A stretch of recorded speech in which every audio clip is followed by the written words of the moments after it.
share a very interesting story with you. I digress, it's a personal one. Somewhere in the early 80s, I went on a road trip in a car from then Leningrad across the Soviet Union through Kiev. Made a stop in Kiev and then went to western Ukraine.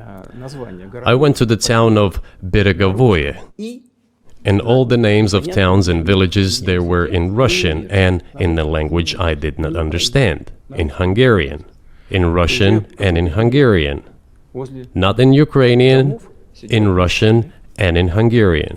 I was driving through some kind of village and there were men sitting next to the houses and they were wearing black three-piece suits and black cylinder hats. I asked, are they some kind of entertainers? I was told, no, they were not entertainers, they're Hungarians. I said, what are they doing here? What do you mean? This is their land, they live here. This was during the Soviet time in the 1980s. They preserved the Hungarian language, Hungarian names, and all their national costumes. They are Hungarians and they feel themselves to be Hungarians. And of course, when now there is an infringement. Well, that is, and there's a lot of that, though. I think many nations are upset about Transylvania as well, as you obviously know. But many nations feel frustrated by the redrawn borders of the wars of the 20th century and wars going back 1,000 years, the ones that you mentioned. But the fact is that you didn't make this case in public until 2 years ago, February. And in the case that you made, which I read today, you explain at great length that you felt a physical threat from the West in NATO, including potentially a nuclear threat, and that's what got you to move. Is that a fair characterization of what you said? Я понимаю, что мои длинные диалоги, I understand that my long speeches probably fall outside of the genre of the interview. That is why I asked you at the beginning, are we going to have a serious talk or a show? You said a serious talk. So bear with me, please. We're coming to the point where the Soviet Ukraine was established. Then, in 1991, the Soviet Union collapsed, and everything that Russia had generously bestowed on Ukraine was dragged away by the latter. I'm coming to a very important point of today's agenda. Thank you. After all, the collapse of the Soviet Union was effectively initiated by the Russian leadership. I do not understand what the Russian leadership was guided by at the time, but I suspect there were several reasons to think everything would be fine.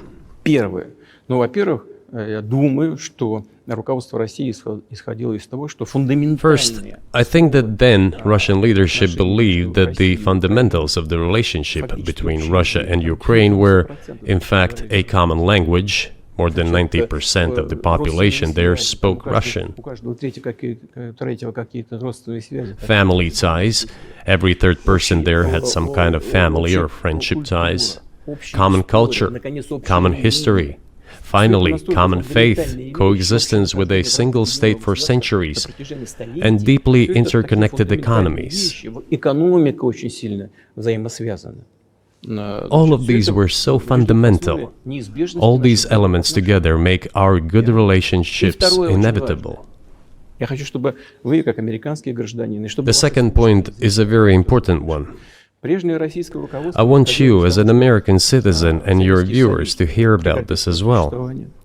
The former Russian leadership assumed that the Soviet Union had ceased to exist, and therefore there were no longer any ideological dividing lines. Russia even agreed voluntarily and proactively to the collapse of the Soviet Union, and believed that this would be understood by the so-called civilized West as an invitation for cooperation and association. That is what Russia was expecting, both from the United States and the so-called collective West as a whole. There were smart people, including in Germany, Egon Bahr, a major politician of the Social Democratic Party, who insisted in his personal conversations with the Soviet leadership on the brink of the collapse of the Soviet Union that a new security system should be established in Europe. помочь объединиться Германии, но Help should be given to unify Germany, but a new system should be also established to include the United States, Canada, Russia, and other Central European countries. Yes. But NATO needs not to expand. That's what he said. If NATO expands, everything would be just the same as during the Cold War, only closer to Russia's borders. That's all. He was a wise old man, but no one listened to him. In fact, he got angry once. If, he said, you don't listen to me, I'm never setting my foot in Moscow once again. Everything happened just as he had said. Well, of course, it did come true, and you've mentioned this many times. I think it's a fair point, and many in America thought that relations between Russia and the United States would be fine with the collapse of the Soviet Union and the end of the Cold War, that the opposite happened. But you've never explained why you think that happened, except to say that the West fears a strong Russia, but we have a strong China the West does not seem very afraid of. What about Russia, do you think, convinced policymakers they had to take it down? Запад боится сильного Китая больше, чем сильной России. The West is afraid of strong China more than it fears a strong Russia, because Russia has 150 million people and China has 1.5 billion population, and its economy is growing by leaps and bounds, or 5% a year. It used to be even more. But that's enough for China.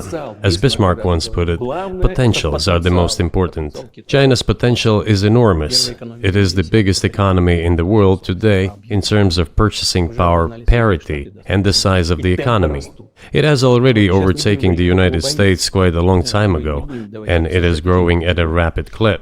Let's not talk about who is afraid of whom. Let's not reason in such terms. And let's get into the fact that after 1991, when Russia expected that it would be welcomed into the brotherly family of civilized nations, nothing like this happened.